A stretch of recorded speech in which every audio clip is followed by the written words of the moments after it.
श्रद्धा जैसी भयानक मौत मिली थी किम को। दिल्ली के श्रद्धा हत्याकांड में पुलिस को एक एक करके राज पता चल रहे हैं। उसकी बॉडी के टुकड़ों की तलाश अब भी जारी है। बताया जा रहा है कि आरोपी आफ्ताब पूनावाला ने अपना जुर्म कबूल कर लिया है। इसी तरह का एक घिनौना अपराध हुआ था डेनमार्क में, जिसने पूरे यूरोप को हिला दिया। उत्तर पश्चिमी यूरोप में मौजूद डेनमार्क की आबादी है केवल 51 लाख। क्षेत्रफल भारत के हरियाणा से भी कम, करीब 43,000 वर्ग किलोमीटर। इसके बावजूद सबसे कम भ्रष्टाचार, सबसे अधिक प्रेस स्वतंत्रता या सबसे सुखद जीवन लायक देशों की सूची में टॉप पर दिखाई देता है डेनमार्क। 51 साल का पीटर मात्सन इसी देश का रहने वाला है। 2017 तक वो अपने देश में एक सुपरिचित और सम्मानित नाम था, एक नामी आविष्कारक और इंजीनियर। समुद्र पर बोटिंग करने के शौकीन धनी मानी लोगों के लिए उनकी पसंद की निजी पनडुब्बियां बनाया करता। उसकी बनाई सबसे बड़ी और महंगी पनडुब्बी UC3 नॉटिलस 17 मीटर से कुछ अधिक लंबी और 40 टन भारी थी। मात्सन एक शौकिया रॉकेट क्लब का सदस्य भी था। रॉकेट और उनके इंजन भी बनाता। उसका बनाया एक रॉकेट जून 2013 में 8 किलोमीटर की ऊंचाई तक गया।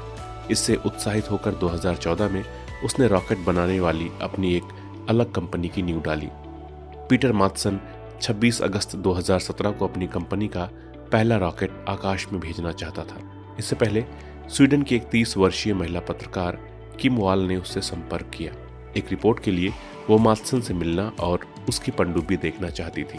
10 अगस्त 2017 का दिन तय हुआ इस मुलाकात के लिए। उस दिन शाम को वो डेनमार्क की राजधानी कोपेनहेगन के पास की उस खाड़ी की तरफ गई जहां मात्सन अपनी पनडुब्बी UC3 नॉटिलस में उसकी प्रतीक्षा कर रहा था। किम वाल का जीवन साथी भी उस दिन कोपेनहेगन में था। देर रात तक किम वापस नहीं लौटी। फोन पर भी संपर्क नहीं हो पा रहा था। तब उसके पार्टनर ने पुलिस में शिकायत दर्ज करवाई और खुद भी उसकी खोज में निकल पड़ा। अगले दिन 11 अगस्त को मात्सन की पनडुब्बी नॉटिलस पुलिस को कोपेनहेगन के दक्षिण में स्थित उस खाड़ी में पानी पर तैरती दिखी जहां किम को मात्सन से मिलना था। लेकिन पनडुब्बी पुलिस के देखते ही देखते डूब गई। मात्सन को लेकिन डूबने से जैसे तैसे बचा लिया गया। पुलिस ने इस शक में उसे तुरंत गिरफ्तार कर लिया कि दाल में जरूर कुछ काला है। पूछताछ में मात्सन बार बार कह रहा था कि उसने किम को कोपेनहेगन बंदरगाह के पास के एक प्रायद्वीप पर उतार दिया था। जांचकर्ताओं ने डूब गई नॉटिलस को जल्द ही पानी से बाहर निकाला। उसके भीतर उन्हें खून के निशान और किम वाल के कुछ इनर गारमेंट मिले। मामले की आरंभिक जांच कर रहे जज को मात्सन की महिला वकील ने बताया कि किम की मौत पनडुब्बी के अंदर एक दुर्घटना के कारण हुई। मात्सन ने किम को अंतिम संस्कार के तौर पर सारे कपड़ों सहित समुद्र को समर्पित कर दिया है। ये दावा ऐसा झूठ निकला जिसकी कलई 10 ही दिन बाद 21 अगस्त को खुल गई।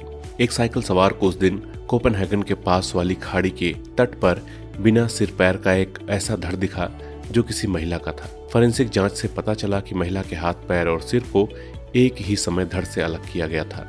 धड़ पर चाकू भोंकने के 15 निशान थे। DNA परीक्षा ने दिखाया कि बॉडी किम वाल की है। यह भी सिद्ध हो गया कि उसे लोहे जैसी किसी भारी चीज से बांधकर समुद्र में फेंका गया था ताकि वो ऊपर न आए। पीटर मात्सन के बयान हर नई पोल खुलने के साथ बदलने लगे। धड़ मिलने के 3 ही दिन बाद उसने कहा कि वास्तव में पनडुब्बी के टावर में बने हैच का लोहे का ढक्कन किम के सिर पर गिर जाने से उसकी मौत हो गई। लेकिन करीब 1.5 महीने बाद किम के कुछ कपड़ों के साथ उसका सिर और दोनों पैर भी गोताखोरों को मिल गए। सिर पर किसी घाव के कोई निशान नहीं मिले। ये दावा भी झूठा साबित हो गया। मात्सन के एक कंप्यूटर के हार्ड डिस्क पर ऐसे कई वीडियो मिले जिनमें औरतों को मारने, सताने और मार डालने के घिनौने दृश्य थे। अपने झूठे दावों की धज्जियां उड़ती देख मात्सन ने कहना शुरू कर दिया कि किम वाल पनडुब्बी में कार्बन मोनोऑक्साइड के जहरीले प्रभाव के कारण मरी।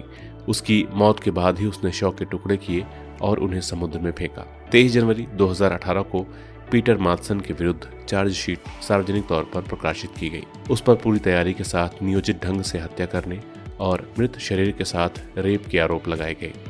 चार्जशीट में यह भी लिखा गया कि मात्सन ने किम वाल की हत्या करने से पहले उसे उत्पीड़ित किया।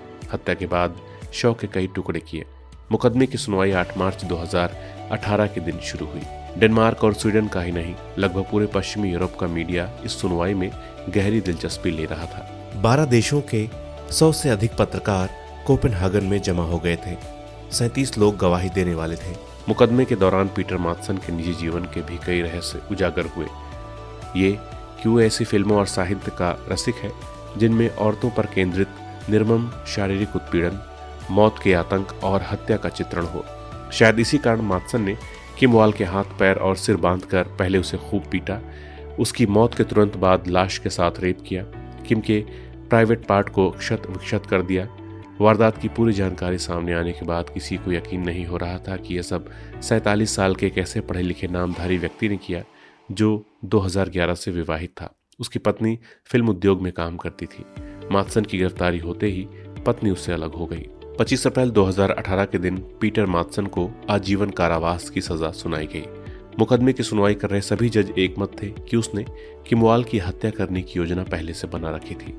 आरी, चाकू, छुरे और दूसरे औजार जुटा रखे थे। हत्या से पहले उसे बांधा, यातना दी, रेप किया, मार डाला और अंत में शरीर के कई टुकड़े किए।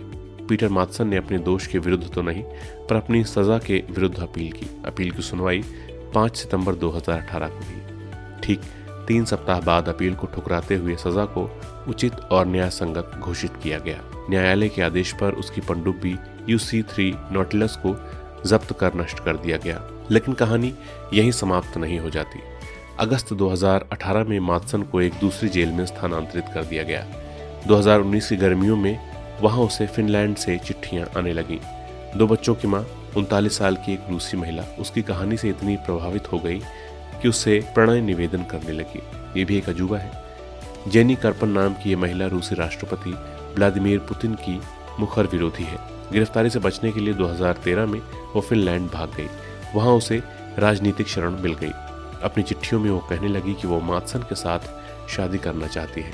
19 दिसंबर 2019 को जेल में ही दोनों की शादी हुई। ऐसा भी नहीं है कि जेनी कर्पन ही डेनमार्क के सबसे कुख्यात हत्यारे पर फिदा थी। जिस पहली जेल में वो अगस्त 2018 तक कैद था, वहां की एक महिला पहरेदार भी उस पर आसक्त थी। उसे अपनी नौकरी से हाथ धोना पड़ा। माथसन जैसा विकृत मानसिकता वाला खूंखार कैदी किसी जेल में चुपचाप भला कैसे रह सकता था? नई शादी के बाद तो और भी नहीं। 20 अक्टूबर 2020 को उसने पिस्तौल जैसा कुछ दिखाकर इस दूसरे जेल की महिला मनोवैज्ञानिक को बंदी बना लिया और हंगामा मचाकर जेल से भागने में सफल भी हो गया। लेकिन उसकी ये आज़ादी केवल 6 मिनट रही। कुछ ही 100 मीटर दूर पुलिस ने उसको धर दबोचा। पुलिस को डराने के लिए उसने कहा कि उसके पास बम है। इस नई दिलेरी का नतीजा ये हुआ कि जेल कर्मियों को खतरे में डालने, जेल से भागने और पुलिस को धमकाने के एक नए अपराध के कारण उस पर नया मुकदमा चला। फरवरी 2021 में उसे पौने 2 साल की अतिरिक्त सजा सुनाई गई।